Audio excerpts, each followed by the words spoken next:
Entendes o que estás lendo? O podcast que te leva através das páginas da Bíblia. Livro por livro. Capítulo por capítulo. Uma exposição bíblica emocionante. Aperte os cintos e embarque comigo nesta viagem.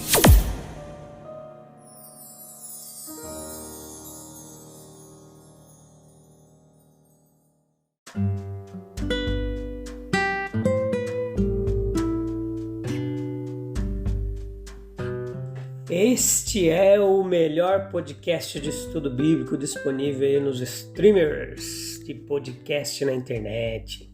Entendes o que estás lendo? Um momento de reflexão bíblica, de muito aprendizado. Eu sou o Fábio, tenho me dedicado há mais de 20 anos a esse trabalho de explicar a Bíblia, ensinar a Bíblia. E a gente tem tentado fazer isso com dedicação e muito trabalho. Vamos lá, tudo bem com vocês? Vamos hoje começar mais um episódio. Hoje vai ser... deixa eu ver onde que a gente parou. No último episódio foi Lucas capítulo 18, a parte 2ª. Hoje é a parte 3ª, episódio de número 330, a 4ª temporada que está chegando ao final. Vocês estão bem? Tudo jóia? Vou mandar um abraço para os nossos amigos lá de Portugal, Lisboa, distrito de Setúbal e cidade do Porto. Um abraço grande aí para vocês que têm acompanhado os estudos bíblicos. Que Deus abençoe. Se você tem gostado, compartilha, entre em contato conosco para nós sabermos como essa mensagem tem chegado até você, tá bom? E você que sempre está aí também, de vários lugares do Brasil e do mundo, vamos lá, firme e constante, sempre avante. Hoje nós vamos ver como Cristo indica recompensa a todos que se sacrificam para segui-lo. Vamos falar mais um pouquinho do Filho do Homem, do Reino de Deus. O que mais vai ter hoje aqui? Deixa eu ver. Jesus, o refúgio da nossa alma. A chance de ouro, um sermão para os jovens. É isso aí. Vamos lá continuar meditando. Não sai daí, leia o capítulo 18 da Bíblia. Vem para cá, convida a gente. E vamos embora, que a gente tem muita coisa boa para aprender da palavra de Deus. Colocar em prática, que é importante para que ela surta o efeito desejado, tá bom? No versículo 28 ao 30, nós vemos Pedro como um líder ali, ele como porta-voz dos seus irmãos, ele fez uma pergunta para Jesus. Deixa eu ver qual foi a pergunta. A pergunta foi: o que eles teriam visto que sacrificaram as suas posições no mundo para seguir a Jesus? Eles pensaram que deveriam ter alguma recompensa. E nem estavam enganados, pois Cristo mostra que eles terão uma recompensa ainda neste mundo. Muitas vezes, quando um lar é deixado por causa de Jesus, um lar mais feliz é encontrado no meio da obra do Senhor. Quando as perspectivas ricas, elas são renunciadas por causa do Salvador, a recompensa inesperada vem na forma de riquezas. Quando os parentes se resignam para que a causa de Cristo possa ser promovida, novas relações surgem em torno da alma devota e trazem uma compensação. Sim. Veja que o espírito de apreciação amorosa, que se apropria de todas as coisas, ela compensa amplamente toda a nossa abnegação por nosso Salvador. 1 Coríntios capítulo 3, 21 a 23, Paulo já ensinava isso na carta à igreja na cidade de Coríntios. Uma recompensa no mundo vindouro virá na forma de vida eterna. De modo que a abnegação, a autorrenúncia, ela se torna o caminho para a vida eterna. A oportunidade de viver em Deus e para Deus aguarda todas as almas sinceras na outra vida e a satisfazem. Consequentemente, regozijamo-nos na esperança da glória e tenhamos a graça de não temer mal algum, pois o Deus Todo-Poderoso está conosco. Veja que o versículo 17 nos fala um pouquinho sobre o reino de Deus e sobre o Filho do Homem. Jesus Cristo, ele não apenas abriu a porta do seu reino para a criança, como ele abriu os braços para as crianças que as mães de Judá lhe trouxeram. Ele também tomou uma criancinha como um tipo de um verdadeiro discípulo. Ele nos ensinou que se quisermos entrar no seu reino, nosso espírito deve ser o de uma criança. Todo aquele que não receber o reino de Deus como uma criança Todo aquele que não receber o reino de Deus como uma criança não está dentro da vontade de Deus e não alcançará ele. Vejam que tudo isso nos ensina, separando em vários detalhes o que isso significa. Nós vamos falar a docilidade da criança, a simplicidade da criança, a confiança da criança. Quando nós falamos de simplicidade, quando nós falamos de docilidade ou prontidão para aceitar o que nos é dito, a criança ideal, ela é ensinável. Ela aprenderá porque está pronta para receber. Não descobriu o caminho da desconfiança, da rejeição. Ela recebe a luz, a verdade que é oferecida e assim cresce. Homens de idade maduros que tiveram todas as vantagens dos privilégios cristãos, muitas vezes permanecem sem o reino porque não receberam a verdade que lhes é oferecida. A sua mente ela está mais preocupada com teorias, sistemas, imaginações próprias. Eles parecem saber muito, acreditam que sabem muito, pois estão familiarizados com algumas coisas que muitos, talvez a maioria, ignoram. Eles poderiam facilmente confundir seus vizinhos fazendo perguntas que eles não poderiam responder. Eles têm um número de fatos, de leis, um número muito maior de nomes sob seu comando, mas seu conhecimento é muito pequeno em comparação com tudo que deve ser adquirido. É em grande parte, local, temporário. Convém a eles, como a todos nós, sentir em relação a Deus como nossos filhinhos sentem em relação a nós. Nutrir um espírito de docilidade. Quanto mais ele tem para nos dizer do que nós temos para ensiná-los, quão maior é a nossa ignorância aos olhos dele do que a deles aos nossos. Aquele que não aceita a doutrina da paternidade divina, aquele que não se entrega a um Salvador divino, aquele que não seguir o caminho do serviço santo, esperando encontrar no final dele um lar celestial. Porque isso não se encaixa com algumas teorias favoritas, ou porque transcende o alcance de algumas faculdades intelectuais. Não pode entrar no reino de verdade, portanto, fecha-se fora do reino de Deus. Guia-nos, ó Pai, no caminho da verdade. Sem a ajuda de Ti, no labirinto do erro, nós tateamos. E a simplicidade. A criança nos ensina muito sobre isso. A criancinha do nosso pensamento, do nosso afeto, ela é simples, transparente, sincera. Ela diz apenas o que está em sua mente. E isso Deus exige de nós. Verdade em nosso íntimo, sinceridade de espírito.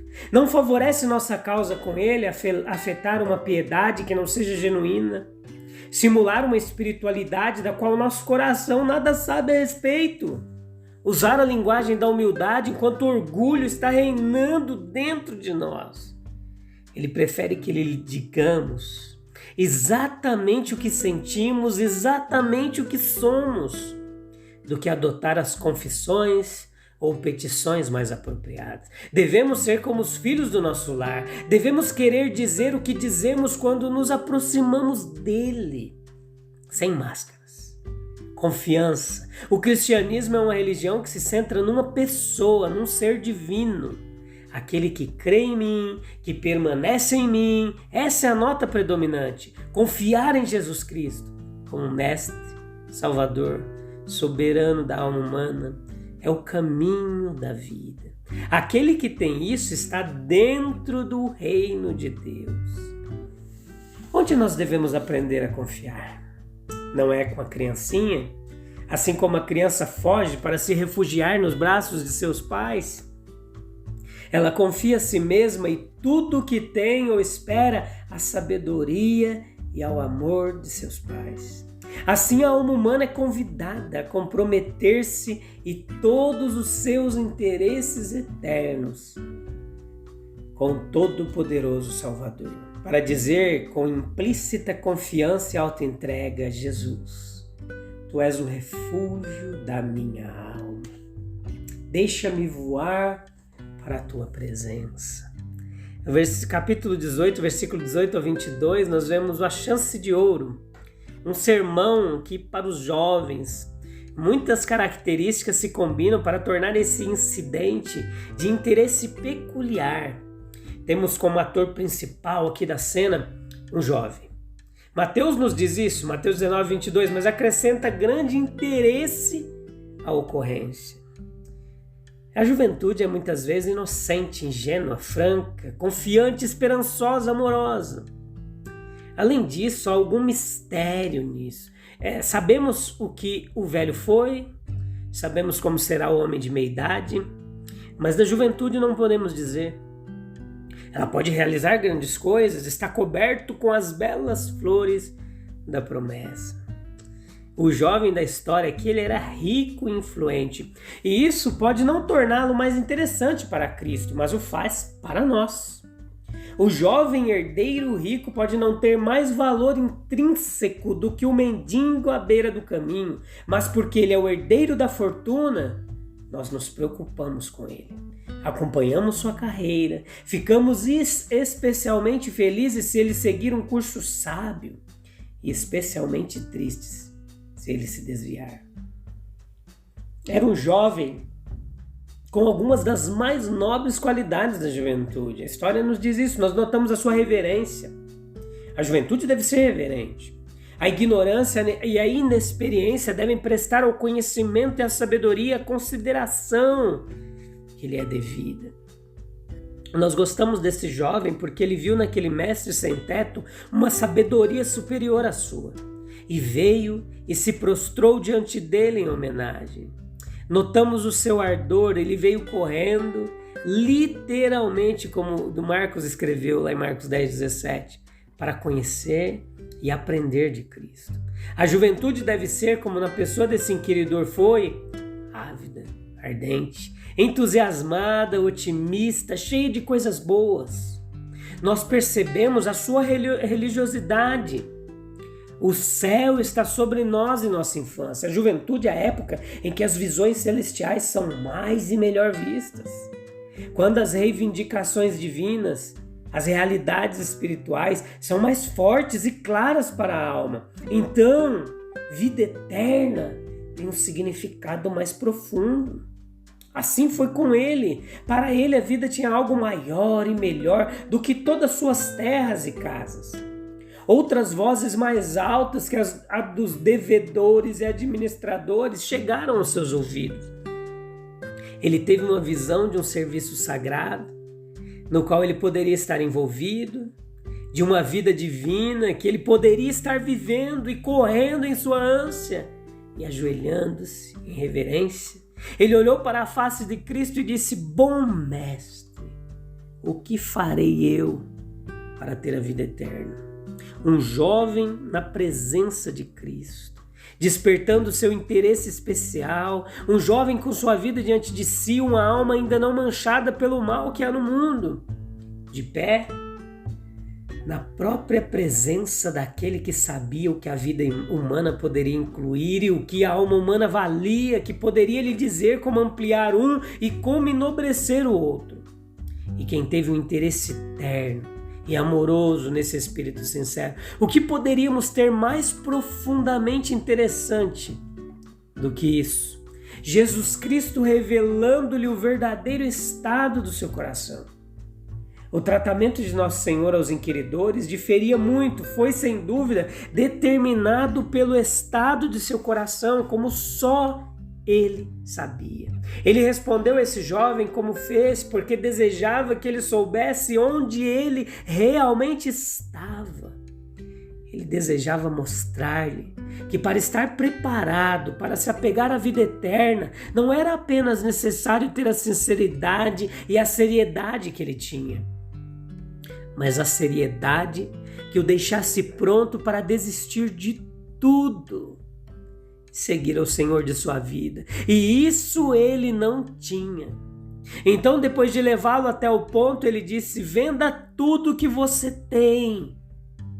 Então, o inquiridor soube que lhe faltava uma coisa essencial. Ele queria aquela perfeição de propósito para com Deus que lhe tornava possível a auto-entrega. Foi uma chance gloriosa de ouro.